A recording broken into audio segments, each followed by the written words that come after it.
Una de cada 3 mujeres en Chile es víctima de violencia por parte de su pareja o su expareja, según los datos que ha entregado el Ministerio de la Mujer y Equidad de Género. Estamos cansadas de tanta violencia. Estamos cansadas de lo que nos toca vivir en el trabajo, en la casa, en la calle. 40 mujeres mueren cada año producto de esta violencia. ¿Se sienten seguras las mujeres al denunciar?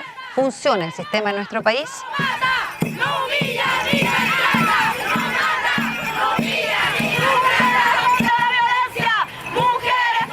De eso conversaremos hoy en Hablando de.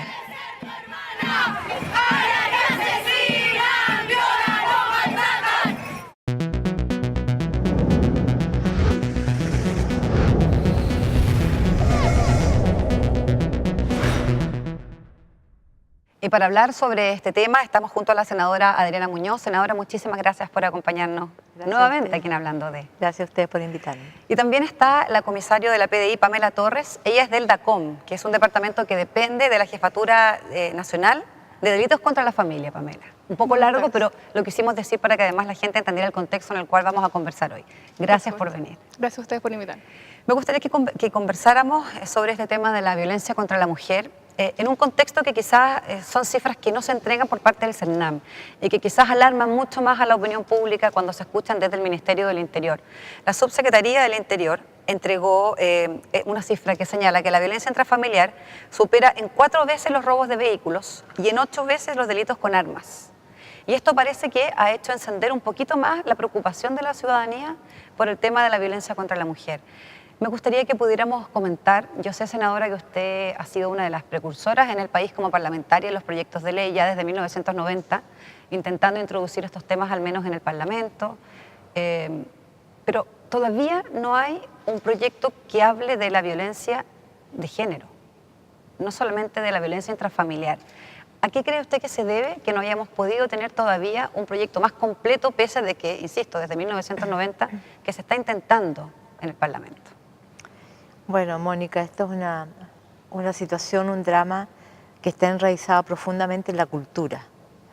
Y cuando hay una situación, cuando hay un drama como el que viven las mujeres día a día de violencia, es muy difícil hacer retroceder una cultura que está entronizada. El patriarcado infiltra todas las dimensiones de la sociedad. Y las mujeres vivimos violencia no solamente física, psicológica, sexual. También económica. cuando las mujeres queremos ir al mercado de trabajo, recibimos menos sueldo, hasta 30-40% menos, por ocupaciones iguales, con igual capacitación. Cuando jubilamos, por cierto, con esta brecha salarial y con la maternidad que nos lleva a entrar y salir del mercado de trabajo, es violento al final de la vida recibir también 30-40% menos de pensión. Entonces hay una violencia instalada y la más brutal quizá es el femicidio, el asesinato a la mujer, que generalmente es producto de una cadena de violencia que se ha suscitado en el tiempo y que termina siendo con quitar la vida a una mujer. Nosotros el año 90, cuando fue mi primer periodo parlamentario, hace tiempo ya, junto al diputado Sergio Aguiló, y al movimiento Mujeres, que fue muy poderoso durante la dictadura. Nosotros teníamos una consigna, democracia en el país, democracia en la casa. Logramos ir vinculando, ¿cierto?, toda la movilización que había por recuperar la libertad en el país con la necesidad y la demanda cada vez mayor de las mujeres de visibilizar la situación de discriminación que se vivía. ¿Y por qué lo pudimos decir en aquella época? Porque las organizaciones de mujeres fueron muy poderosas durante la dictadura. Hubo un repliegue de los partidos, estaban cierto presos o desaparecidos, los dirigentes sociales, los dirigentes políticos, y las mujeres, a través de sus organizaciones barriales, con los comprando juntos, los tejiendo juntas, las organizaciones de derechos humanos la coparon las mujeres, la búsqueda de sus hijos, de sus maridos. Entonces había una malla, un tejido social de mujeres que estaba resistiendo en esa época muy fuerte.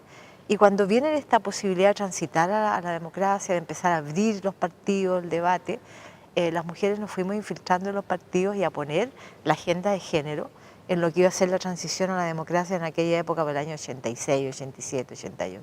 Pero había una expectativa muy grande de lo que pudiera hacerse en materia de violencia contra la mujer y al parecer, y por lo que vemos en las cifras, ¿no? En promedio 40 muertes al año, producto de femicidios, y otras cifras que no consideramos tampoco como femicidio como tal, ¿no? Que son otras muertes que son en torno no a si es tu pareja o tu expareja, sino otro tipo de violencia también que termina con muerte, pero por ejemplo en el pololeo, y es algo que vamos a conversar también con Pamela, que nos gustaría también, ustedes tienen todo un rol educativo también, reciben muchas denuncias de mujeres que van a la PDI porque confían además en que ustedes tienen un rol investigativo y preventivo que las va a poder sostener, al menos hasta que se entrega ya el caso a tribunales. Respecto a las campañas que tienen, hay una bastante potente que es contra la violencia en el pololeo. Y me gustaría, Pamela, que nos contaras en qué consiste y si ustedes han podido ver que hay algunos patrones que se repiten en la violencia contra la mujer en el pololeo. Claro, nosotros como Departamento de Apoyo y Acción Comunitaria, desde el año pasado, exactamente el 25 de noviembre, lo hicimos calzar exactamente con el Día contra la Violencia de la Mujer, la erradicación en contra de la violencia de la mujer, no solamente por el mero hecho de que sea el día específico para erradicar este tipo de violencia en contra de la mujer, sino que nuestro enfoque es que sea integral, que los jóvenes y los adolescentes de nuestro país se den cuenta de que la violencia puede afectar tanto a mujeres como a hombres. Si bien las cifras afectan mucho más a las mujeres, 80%. Claro, la idea es que esto sea integral, que pensemos que esto puede afectar a cualquiera. Hicimos una encuesta a nivel nacional en donde se rescataron cifras súper importantes en relación a la violencia, ¿ya? ¿Por qué logramos y por qué pensamos en este tema de hacer una encuesta? ¿Por qué nos basamos en eso? Porque llevamos un tiempo trabajando con jóvenes en prevención en distintas áreas. Nuestra fuerte básicamente es el área de la prevención en agresiones sexuales. Y en estos temas teníamos de forma adjunta a la charla lo que tiene que ver con prevención en la violencia en su pololeo. Lo teníamos como adjunto. Y en este tipo de conversaciones y charlas aparecían inquietudes de los jóvenes, solicitudes de ayuda en relación a qué hacer, porque mi pololo, no sé, me inhibe juntar con amigos, no deja que cuente todas las cosas que pasan en mi pololeo, me quita el celular, me pide las claves. Entonces, en ese sentido, nosotros empezamos a detectar situaciones que no estaban bien, que son situaciones de control, que son señales de violencia. Si bien no era señal explícita de violencia, era algo que ya nos estaba indicando que no estaba bien, que los jóvenes muchas veces normalizaban y que de alguna forma estaban llevando a situaciones de violencia ya explícitas. En esta encuesta que nosotros lanzamos el año pasado, el 25 de noviembre, como recién les comentaba, se arrojó una cifra igual importante, no deja de ser importante. El 32% de los jóvenes encuestados manifestaron algún tipo de señal de violencia en su pololeo. Y el 9% manifestó que existió señales de violencia ya explícita, o sea que hubo violencia en su pololeo.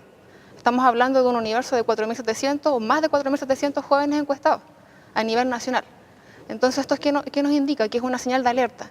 No queremos llegar, nuestra idea es no llegar a la prevención del femicidio como tal o no esperar a que los jóvenes y las mujeres vayan normalizando o sintiendo que esto es parte de la vida, sino que los jóvenes ya en sus etapas iniciales de relación entiendan de que hay situaciones que no deben permitir y que podemos ayudarnos juntos, no solamente ellos como relación, sino como juntos como comunidad, como personas que se rodean, familia, amigos, o sea, incluir a todas las personas que pueden ser una red de apoyo. Claro, en el Parlamento además hace un trabajo importante respecto, por ejemplo, el proyecto que usted presentó, senadora, que tiene que ver con los brazaletes también, que tiene que ver con que estas personas que tengan medidas cautelares no puedan acercarse a las víctimas, porque una de las principales preocupaciones, según también lo que se ha medido, de las mujeres que son víctimas de violencia es si hacer o no hacer la denuncia, porque ellas creen que el sistema no funciona y no las protege, y ahí están las cifras de femicidio, que como decíamos son cifras estandarizadas como parte de una violencia que termina con parejas o exparejas, pero también hay otras cifras que no tienen que ver con este ámbito y que es lo que la presidenta al menos anunció en noviembre del año pasado que quería regular también. Pero ¿cómo ha sido el trabajo? ¿Por qué ha sido tan lento en el Parlamento? ¿Con qué se ha encontrado usted, por lo menos, que ha presentado más de un proyecto respecto a este tema en contra al interior? Cultura, resistencia patriarcal, machista. Yo lo que quería concluir de lo que te estaba narrando es que por qué nosotros en el año 90 no partimos con una ley de violencia de género. Y fue justamente por la resistencia, en nuestro propio conglomerado de la concertación en aquella época, en que se decía, bueno, la violencia se da en la familia, porque hay una relación afectiva, se da entre el marido y la mujer, se da entre los padres y los hijos, si vive un abuelo, pero es en la relación afectiva. La otra violencia es como parte ya de estadísticas delictuales, o sea, si a ti te asaltan en la calle o al salir de un bar te violan, es como una violencia callejera. ¿Ah? Y ahí hay toda una visión de lo que es la violencia hacia la mujer que no hemos podido hacer retroceder. Con el proyecto que envió la presidenta, que está en la Cámara de Diputados, que se basó en varias mociones, una incluso que presentó la senadora Allende con Lili Pérez, conmigo, con Carolina Goich, y otra que presenté yo con Lili Pérez, con Carolina Goich, con Isabel. Lo que hemos buscado es instalar hoy día en el tema de la violencia hacia la mujer el concepto de violencia de género, de odio de género. Y no circunscribir la violencia física, psicológica, sexual al ámbito de las relaciones afectivas, que es como está concebido hoy día. Incluso el femicidio, que es un proyecto de ley que yo presenté en el 2004, se demoró como 6 años en ser ley, el 2010 se promulgó. También ahí hubo una batalla en la elaboración del proyecto, posteriormente en la tramitación del proyecto, en el sentido de que inicialmente yo propuse que se entendiera el femicidio como odio de género, como violencia de género. Así lo considera Naciones Unidas, por lo menos. Sí, y además Argentina, muchos países han avanzado ya en aquello. Fue imposible, entonces, para ser viable, instalar una idea, en lo que tú me preguntas qué me ha pasado a mí, porque el año 90 nosotros dijimos ya, retrocedimos, no sea violencia contra la mujer, sino que sea violencia intrafamiliar. Era para que tuviera viabilidad el proyecto de tramitarse, para que dentro de nuestra propia coalición hubiesen apoyo y también apoyo, ¿cierto?, de las otras bancadas de oposición en aquella época. Claro, porque no solo se aprueba un proyecto de ley, sino que detrás se crea una institucionalidad, ¿cierto?, donde se puede prevenir, por un lado, y educar, que no solamente es penalizar. Así es. Para hacer viable el proyecto, entonces nosotros retrocedimos de violencia contra la mujer a violencia intrafamiliar. Y para hacer viable instalar el concepto de femicidio en el Código Penal, ¿qué proceso hice yo? También retroceder, decir, bueno, mira, pongamos en el ámbito entonces de las relaciones familiares, de marido-mujer, entonces fuimos corriendo un poquito más el límite, ex pareja, ex matrimonio, ex cónyuge, ya corrimos, son entre matrimonio y ex pareja, ex cónyuge, ex matrimonio. Ahí se logró armar y visibilizar, fue muy resistido, me decían mis colegas, yo no soy abogada, soy socióloga, y ahí tenemos siempre una tensión de mirada profesionales. Los abogados son muy pegados a su rigurosidad conceptual jurídica, y nosotros traemos un poquito más la vida de la calle a estos temas, y no me parecía mal que pusiésemos femicidio, yo siempre es una palabra que usa la prensa, que está en la calle, hay que usar ese concepto. Bueno, al final ganamos la batalla de poner el concepto restringido al ámbito de la familia, de las relaciones afectivas, pero un tema que nosotros logramos instalar ahí fue que el femicidio se pusiese en el Código Penal en el artículo del parricidio. ¿Cuál era el sentido? Bueno, primero que el parricidio, el que involucra relaciones afectivas. Claro. Si una mujer mata a su pareja, es parricidio. Si un hombre mata a su pareja, mujer, es femicidio. ¿Por qué? Porque el parricidio dentro del Código Penal es que tiene las penas más altas. Y nosotros buscábamos, ¿cierto?, que fuera ejemplificadora el asesinato de una mujer con una alta penalidad. Parte desde los 15 años, ¿no? Pamela, la labor que hace la PDI, más allá de lo que tú nos contabas, las encuestas, el trabajo que ustedes hicieron en los colegios, que es, a mi juicio, un trabajo súper importante, porque todo esto también parte desde la educación, como lo decía la senadora, la cultura, ¿no? Cómo vamos cambiando la forma de pensar, y creo que si partimos desde lo más temprano, claramente podemos lograr muchas cosas. Pero más allá de las campañas, de los colegios, ¿qué otro trabajo hace la PDI en el día a día para poder apoyar a las víctimas de violencia? Bueno, básicamente la PDI, su trabajo esencial tiene que ver con la investigación, con la recepción y la orientación a las víctimas de este tipo de delitos. Cuando una persona se acerca a la PDI, por ejemplo, a pedir ayuda, a que le tomen una denuncia, pide básicamente ayuda, orientación. Y ahí estamos básicamente nosotros los funcionarios de la PDI para prestar ayuda, para prestar orientación, para prestar información, ya más allá de la denuncia en sí misma. Cuando tú hablas de prevención, nuestro departamento se basa en entregar información a la comunidad completa, tanto a preescolares, a niños de educación básica, a profesores, a estudiantes de universitarios que trabajan más o menos en áreas similares a la nuestra, que tiene que ver con educación, trabajo social, enfermería, todos trabajos afines para que tengan información relativa a lo que significa los delitos atingentes a la comunidad que trabajamos nosotros como jefatura. Básicamente, nuestro departamento trabaja hace muchos años en lo que tiene que ver con prevención de agresiones sexuales, en bullying, en trata de personas, y lo que hablamos del tema de prevención a escolares para comenzar más o menos lo que es la sensibilización en la comunidad y en los niños tiene que ver con no normalizar situaciones que pueden después derivar en delitos.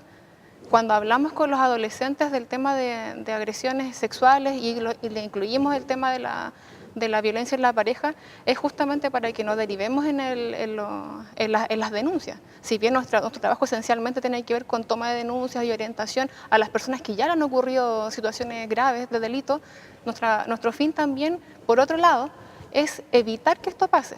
La prevención y la educación tienen que ver directamente con eso. Entregar herramientas a los jóvenes para que no lleguen a tener que acercarse a una unidad policial y pedir una toma de denuncia es nuestro fin también. Pamela, mira, hemos hablado en este primer bloque junto a la senadora y junto a Pamela en lo que se hace como trabajo, ¿no? En lo que se hace en el Parlamento, cómo ha evolucionado este tema a partir de las leyes que se han ido entrando y aprobando acá en el Congreso, y también toda la actividad que hace la PDI previo, ¿no?, a estas denuncias que tú nos estabas contando. Pero en el segundo bloque también queremos ahondar en si las mujeres se sienten protegidas por el sistema, si realmente las mujeres se sienten seguras de denunciar y la verdad, ¿en qué terminan las denuncias? Vamos a hacer una pausa. Vamos a volver acá en un segundo bloque con el tema de la violencia contra la mujer, en Hablando de.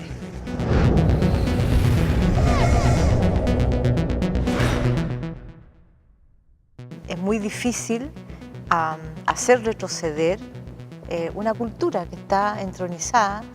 El patriarcado infiltra todas las dimensiones de la sociedad. Y las mujeres vivimos violencia no solamente física, psicológica, sexual. Que los jóvenes y los adolescentes de nuestro país se dan cuenta de que la violencia puede afectar tanto a mujeres como a hombres. Si bien las cifras afectan mucho más a las mujeres, 80%. Claro, la idea es que esto sea integral.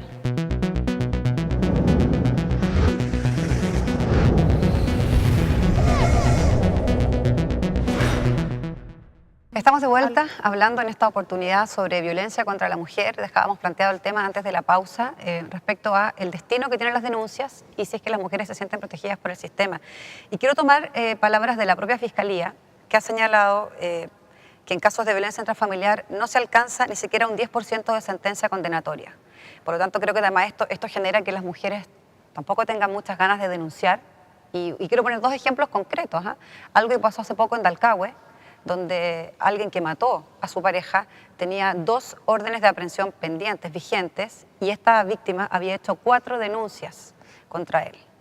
Y el otro caso, y quizá usted también, por ser además representante de la zona, senadora, recordará, es lo que ocurrió en Ovalle con este hombre que por celos, ¿no?, porque su mujer le fue infiel, la apuñaló con una tijera podadora, la golpeó, afortunadamente ella no murió, pero él tampoco fue condenado a presidio, sino que a libertad vigilada. Entonces, la pregunta clara es, ¿cómo podemos sentirnos seguras las mujeres de que podemos denunciar estos casos? Bueno, yo creo que hoy día, en la medida que la sociedad, el país, el Estado no le dé la relevancia, la importancia y la visibilidad que tiene la violencia contra la mujer, ninguna institución, Parlamento, el Poder Judicial, la policía, le van a dar la relevancia que tiene. Tú das una cifra atroz, ¿cierto?, al inicio del programa, en que es mucho más los actos, los delitos contra mujeres muchas veces que los actos que se llaman delictuales y por los cuales se moviliza todo el país y se destinan todos los recursos y se destinan todas las alertas en los medios, etc. Entonces aquí hay una subvaloración de lo que sucede con las mujeres en su vida cotidiana, con la violencia que viven. Ahora, nosotros en el Parlamento hemos hecho un esfuerzo teniendo a la vista esto. Yo hace muchos años, siendo diputada, el año 2012, presenté un proyecto de ley para instalar un sistema de monitoreo telemático con brazalete o con tobillera en los tribunales de familia, en sede familia, porque esto ya se hacía en sede penal. Pero lo que nosotros detectamos es que cuando una mujer, como tú bien dices, denuncia, se atreve después de mucho tiempo a denunciar, porque no es una cuestión de un día para otro, se atreve, porque mide todo, que los hijos, que de qué va a vivir, de que le tiene miedo, llega al tribunal, de acuerdo al criterio del juez o la jueza, va a establecer, lo dice la ley de violencia intrafamiliar, medidas precautorias, va a decir medidas cautelares que van a proteger a la víctima. Que en su mayoría son que la persona no puede acercarse, digamos, a la víctima. Cosa al trabajo, que no se ha donde cumplido estudia. En casi todos los femicidios. Y eso requiere un despliegue policial inmenso, porque tendrían que haber carabineros o PDI de punto donde estudie, para poder controlar la medida, hacerle un seguimiento a la medida ¿Y qué pasó cautelar. con ese proyecto? ¿Por qué no avanzó? Bueno, lo que se propone ahí justamente es este sistema de monitoreo telemático. Bueno, tiene un vía crucis el proyecto, porque O sea, del estamos hablando de 2012 5 pues yo años. me lo llevé al Senado, el 2014, y recién ahora este año, hace un mes atrás, felizmente con la conducción del senador Felipe Arboe en la Comisión de Constitución y el gran apoyo que me ha dado el diputado Espina y también, perdón, el senador Espina, el senador Larraín, en general casi todos los integrantes, pudimos sacarlo, pero yo lo volví a instalar en el 2014 en el Senado. Y él lo que se propone es decir, mire, si una mujer va con temor, el juez le otorga una cautelar, ¿quién controla aquello? Nadie. Entonces, a través de esta pulsera o esta tobillera se puede controlar, o también instalando un dispositivo en el celular, un botón de pánico. Que son medidas que lo han tomado incluso municipios acá en Chile, que han sido exitosos en Peñalolén, también lo han tomado otros países, pero demoró tanto. ¿Por qué? Porque me decían, mira, en realidad esto es muy caro, Pero, ¿de dónde vamos a sacar esto? Con una mano en el corazón, aquí vemos 3 mujeres, con una mano en el corazón, dejando quizás un poco de lado la visión de parlamentaria. ¿Usted piensa que realmente hay voluntad para aprobar este tipo de proyectos en el Congreso? Y se lo pregunto con otro ejemplo, a mí no me gusta opinar sin dar ejemplos concretos. En enero de este año, del 2017, se tenía que aprobar una de las reformas de la Cámara de Diputados al proyecto de violencia intrafamiliar. No hubo quórum, porque no llegaron los diputados, llegaron 36, se necesitaban 38. ¿Hay voluntad, cree usted, en el interior del Congreso para reglamentar el tema? Es una voluntad que se ha ido construyendo muy lentamente. Desde el año 90 al 2017 han pasado, ¿cuánto? ¿Cuántas víctimas? Si estamos hablando de 40 mujeres que mueren al año. A mí me violentó mucho este tema del brazalete, porque no creyeron, no creen. Yo creo, aunque probemos, veamos que sí es efectivo o no. Y además, ¿sabes? Que no es cuestión de que falten brazaletes ni nada. Conversando con la empresa que fue la que licitó para estos dispositivos en sede penal, de los 35.000 millones que se habían aprobado para el año 2016, se habían ejecutado el 10%. ¿Y esto que sea tan lento, a su juicio, a qué se debe? Sí, es cultura, Mónica. Desgraciadamente, aquí el patriarcado es muy fino para infiltrar todo. O sea, la brecha salarial, tenemos una ley de hace como 7 años, 8 años que está operando. Claro, pero estamos hablando de casos que son violencia que terminan en la peor de las consecuencias. Pero sí, este país se dedica a contar femicidios y eso no a intervenir ni a operar. Pamela, tú nos hablabas hace un rato atrás de la labor que cumple la PDI en el acompañamiento también, desde cuando una mujer puede acercarse a una unidad policial y hacer la denuncia. ¿Cómo opera el protocolo? ¿Cómo puede ustedes como PDI realizar este acompañamiento a las víctimas? Cuando una mujer se acerca a la PDI por un tema de violencia intrafamiliar, primero que todo se acerca pidiendo ayuda, como estamos hablando, pidiendo orientación, sin saber muchas veces qué hacer, sin tener claro qué es lo que viene para después. Y para las mujeres que nos estén viendo y que a lo mejor les interesa saber esto que tiene que ver más con el protocolo formal, ¿qué es lo que viene después de que tú llegas a una unidad policial y tienes, como dice la senadora, la valentía y el coraje de poder denunciarlo? ¿Ustedes a quiénes derivan? ¿En qué consiste el protocolo? Cuando la persona solicita la ayuda, pide la toma de denuncia, nosotros derivamos directamente a Fiscalía. ¿Ya? En Fiscalía y a través de nosotros tenemos la posibilidad de gestionar alguna casa de ayuda cuando la situación amerita, y todo depende básicamente de Fiscalía. Nosotros somos meros ejecutores muchas veces de las decisiones que vienen de más arriba. Nuestra intención siempre va a ser la primera de ayudar y de orientar, lo primero que hacemos nosotros es tomar la denuncia, escuchar a la víctima. Tenemos lugares acondicionados para que la persona dé su testimonio con tranquilidad. Intentamos orientar que finalmente esta situación es tomado en PDI, que luego se va a Fiscalía para que haya un proceso y llegue luego la orden de investigar nuevamente una unidad policial. Ya mientras tanto se emanan, como estaban hablando recién, el tema de las precautorias, que básicamente, como tú decías, tiene que ver con el alejamiento del agresor. También está la posibilidad de casas de acogida, que eso depende básicamente de la capacidad que haya, porque tampoco hay una cantidad de casas de acogida en el país muy grande, lamentablemente. Pero básicamente tiene que ver con la orientación. Y tú dijiste dos cosas importantes. Uno, que se van a Fiscalía, y yo vuelvo a leer las cifras de Fiscalía, cuando ellos mismos anuncian al término del año pasado, altas tasas de estos casos han sido archivados. Dice, carecemos de una institucionalidad adecuada para hacer las pericias que permitan seguir la investigación. Básicamente dice la Fiscalía porque no hay testigos o porque las mismas víctimas, digamos, después se arrepienten de haber denunciado al agresor. Y lo segundo, senadora, también es la posibilidad de irse a casas de acogida. Pero ¿cuánto tiempo puede estar una mujer en una casa de acogida? ¿6 meses como máximo? ¿Qué recursos se le entregan ahí? Y si, no sé si todavía persiste, pero hace un tiempo atrás las mujeres, yo por lo menos reporté, me acuerdo un caso de eso, donde una mujer me decía, sí, yo quiero irme a una casa de acogida, pero me tengo que ir con mi hijo menor de 12 años. Los que son mayores de 12 años no se pueden ir conmigo. Entonces, tanta traba. ¿Qué es lo que ocurre en el sistema, senadora? Bueno, de verdad es lamentable cuando a mí me indigna, de verdad, me indigna saber que existe, pero no existe. Es violento, no sé es muy violento. Mira, las casas de acogida para mí nunca han sido una solución. Es un instrumento, un mecanismo que tú tienes para acoger en una situación ya límite. Pero las mujeres van con sus hijos y además tú desarraigas a la mujer de su hogar, o sea, ¿quién va a querer los hijos de su hogar, además? Los desarraigas a ellos y el agresor queda. Entonces es una visión que está bien, se han hecho varias casas de acogida y bienvenido sea para una situación límite, pero no es ninguna respuesta de fondo. Entonces aquí lo que hay, Mónica, es un machismo fuerte que está entronizado en todas las instituciones, en los tribunales, lo que pasó en Ovalle. ¿Por qué le dan la libertad a este cuasi femicida? Porque leen a la pata y la letra el Código Penal que establece que una persona que tiene irreprochable conducta anterior tiene atenuantes en la penalidad, en las sanciones. Entonces cuando tú ves una situación que una mujer es casi asesinada, porque él da como razón, y esa es la razón que da el artículo del Código Penal, la ofuscación y los celos. Está consagrado en la ley. Si yo actúo por ofuscación y por celos, tengo un atenuante en mi conducta y sucede que como este señor además se junta con que no tenía irreprochable conducta anterior, sale libre. Entonces hay una situación violenta en la institucionalidad, hay una situación violenta en las leyes y cuesta mucho desmontarlo. Si lo que hace la ley y lo hace la institución reproduce una cultura que es absolutamente machista, discriminadora de las mujeres.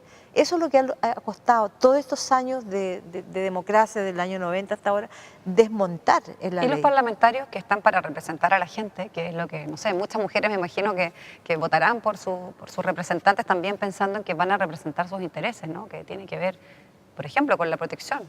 Yo creo que un derecho constitucional también. Más parlamentarios hombres se fueron incorporando a esto. Hay muchos, yo diría en estos tantos años que han pasado, ya se han permeado, pero como que no es un tema que se aborda en la profundidad que se requiere. ¿Cuánto influyó, cree usted, el caso de un parlamentario de la Cámara de Diputados que fue condenado por violencia intrafamiliar y que estaba en la Comisión de Familia, por ejemplo, para que este tipo de proyectos no avance? Influye poco. Yo creo que esto pasa por una toma de conciencia que tiene que venir hablando institucionalmente desde un mandato presidencial. Yo creo que en esto la presidenta Bachelet ha jugado un papel fundamental. O sea, ha hecho, que ha creado el Ministerio de la Mujer, donde irán a existir muchos más mecanismos y recursos, creo yo, para la defensa de las víctimas. Tendrá que tener atribuciones el CERNAM para intervenir. No podemos dejárselo todo a los policías, que están haciendo una labor magnífica. Lo que nos dice Pamela es realmente un avance, acoger a los jóvenes, tratar de romper esta cultura de control que hay en las parejas, en que se asocia amor con control, con poder, con posesión, con subordinación. Ese es un tema también cultural que tenemos que abordar en los colegios. Pero aquí tienen que haber señales. O sea, yo espero que al no haber una mujer presidenta nuevamente, esto no se tire por la borda, que hemos avanzado con la decisión de la presidenta, hemos avanzado poco. Imagínate sin una de voluntad como ha habido, esto se va a diluir, porque es una, yo diría, es una, por mucho que formamos la Comisión de Familia en la Cámara de Diputados, que no fue fácil, en el Senado no tenemos Comisión de Familia, todo va a Constitución, y cuesta sacar las leyes, o sea, ahora ese proyecto del brazalete va a ir a la sala, va ahora a estar mañana martes o el miércoles, y lo iremos a despachar porque es transversal, después de tanto tiempo nos damos cuenta que estamos todos de acuerdo, podríamos lo despachado en un año, se demoró 4. Ahora va a ir a la Cámara de Diputados, esperemos que en la Cámara de Diputados salga, va a ser una señal desde la ley de intentar abordar el tema de la violencia contra las mujeres en profundidad. Pero también se requiere un cambio de la mentalidad de los jueces, de las juezas, Sí, de los claro. que aplican la justicia. He dado el clavo con el tema de los jueces, porque en estos días que estamos viendo el juicio oral, ¿cierto?, a lo que le ocurrió a Nabila Rifo en Coyhaique, nos hemos dado cuenta también que como que algunos de los argumentos de la defensa que protege, digamos, a la persona que está acusada de esta agresión a su pareja, tratan como de naturalizar los argumentos, tratan de naturalizar esto de que preguntándole cuántas parejas sexuales tenía, cómo era su vida sexual, qué hacía antes. O sea, eso también es doblemente violento, pienso yo. ¿No? O sea, esta mujer está sufriendo, le sacaron los ojos, la golpearon, le quitaron la vida, le quitaron la posibilidad de ver a sus hijos en el día a día crecer. Y además la violentan de esa forma. Pamela, la pregunta es para ti, desde el punto de vista de la PDI. Si alguna persona, por ejemplo, algún director de un colegio quisiera tener que la campaña vaya a sus establecimientos, que a lo mejor no lo deriven desde el Ministerio de Educación, si alguien quiere, por ejemplo, que su alumnado pueda estar en un taller, pueda participar en lo que ustedes hacen, ¿cómo tienen que hacerlo para poder pedirlo? Nuestro departamento está abierto a cualquier solicitud de cualquier entidad, colegio, establecimiento, universidad que tenga la posibilidad y el interés de que sus alumnos o de que las personas que participan del lugar que tenga interés tenga conocimiento, herramientas para poder enfrentar situaciones. Ya sea que hayan ocurrido, que estén tal vez sintiendo que está pasando algo mal o solamente por el hecho de querer prevenir alguna situación. Nuestro departamento funciona en base a solicitudes por correo electrónico. Nuestro correo electrónico es dacom@investigaciones.cl. Cualquier establecimiento educacional que quiera comunicarse con nosotros para tener algún tipo de capacitación, educación a sus profesores, a sus alumnos, alumnos de algún tipo de carrera, se acercan a nosotros y nosotros participamos de este tipo de actividades que son completamente gratuitas, que son orientadoras, que son educativas, que son informativas a la comunidad, son adaptadas a cada rango etario. Nosotros trabajamos desde pre-básica hasta alumnos de educación superior. Las charlas que damos para niños de pre-básica, primer ciclo básico, son adaptadas con un lenguaje totalmente lúdico. La mayoría de las personas que trabajan en nuestro departamento son profesionales. ¿Ya? Intentamos hacerlo con un tema de equidad también de género, hablando del tema, somos la mitad hombres, la mitad mujeres, para que tengamos también una mirada distinta. ¿Ya? La educación prebásica, primer ciclo básico, es todo muy lúdico, todo un lenguaje muy abierto, muy cercano. Toda una puesta en escena para poder acompañar. Claro, para que podamos tener una llegada a los niños, para que haya una cercanía. Los niños de enseñanza media, los niños de segundo ciclo básico, que ya estamos hablando de violencia, para que no se naturalicen ciertas situaciones, para poder llegar en un momento adecuado a esta juventud y que no lleguemos a lo que estamos hablando en este minuto. Senadora, para ya terminar, ¿no? Se nos acaba el tiempo, ¿usted no va a seguir como parlamentaria? ¿Este es su último periodo? Sigo hasta el 2022, que es cuando termina mi mandato como senadora, y por cierto ya llevo muchos años y no tengo muchas ganas de seguir, así es que... Tomando en cuenta eso, quisiera dejarle un mensaje a los colegas del futuro que tengan que ver con este tema. Usted que ha sido una de las principales impulsoras desde el año 90 de este tipo de proyectos, ¿qué podría dejar como legado acá en el Congreso? Bueno, yo dejar como legado de que las mujeres y los hombres que llegan al Parlamento tomen en serio la situación de discriminación que vivimos las mujeres, expresada en la violencia física, psicológica, sexual, quizás como su mayor nivel de discriminación, de maltrato y de invisibilización del valor de las mujeres. Es doloroso los debates en el Parlamento cuando uno no logra transmitir esta sensación y esta convicción de que aquí hay un ser humano maltratado, somos la mitad de la humanidad y tenemos el pleno derecho a ser tratados como la otra mitad de la humanidad. y no como yo creo que aquí hay un peso de la cultura religiosa, de que las mujeres, de que le dimos la manzana a Adán, somos pecadoras y tenemos que pagar nuestros pecados. Y nosotros vemos hoy día en el debate sobre el aborto en 3 causales, en que salen argumentos que tenemos que prestar el cuerpo, en que cuando debatimos sobre violencia, en el caso de Nabila, todas las preguntas, como tú muy bien decías, es que algo habrá hecho para merecer esto, ¿ah? Su vida sexual. Entonces yo quiero transmitir que esto hay que ser incansable en instalar en el Parlamento, instalar en las escuelas. Yo presenté un proyecto de ley para poner en las mallas curriculares la igualdad de género. Muchos colegas que tienen otras visiones, algunos colegas de la oposición, no les gusta la palabra género, porque la encuentran que es como destructora de la familia, ¿ah? Entonces siempre se instala como una tensión entre el orden de la familia, el deber ser de la mujer con los derechos de las mujeres. Bueno, entonces creo que ese es un debate que hay que retomarlo. Yo le digo a mis colegas mujeres que tomen estos temas, que no los empiecen a abandonar, porque también se instaló como que el feminismo es malo, y como que las que hemos llevado esta pelea somos feministas como rebeldes y como que estamos contra la familia. Yo les diría que no se dejen cooptar por el patriarcado y den esta pelea fuerte. Bueno, muchísimas gracias a ambas por acompañarnos. Sin duda es un tema que da para muchos programas más y nos quedan pendientes también cosas súper importantes como qué pasa, por ejemplo, con la violencia cuando son expololos, por ejemplo, claro. ¿no es cierto? Y cuando las víctimas también terminan suicidándose por la presión que significa no saber cómo manejar una situación como esta, que es lo que dicen Naciones Unidas que hay que seguir regulando. Gracias a ambas, a ustedes también en su casa. Nos vemos otro viernes aquí en Hablando de en TV Senado. Que estén bien.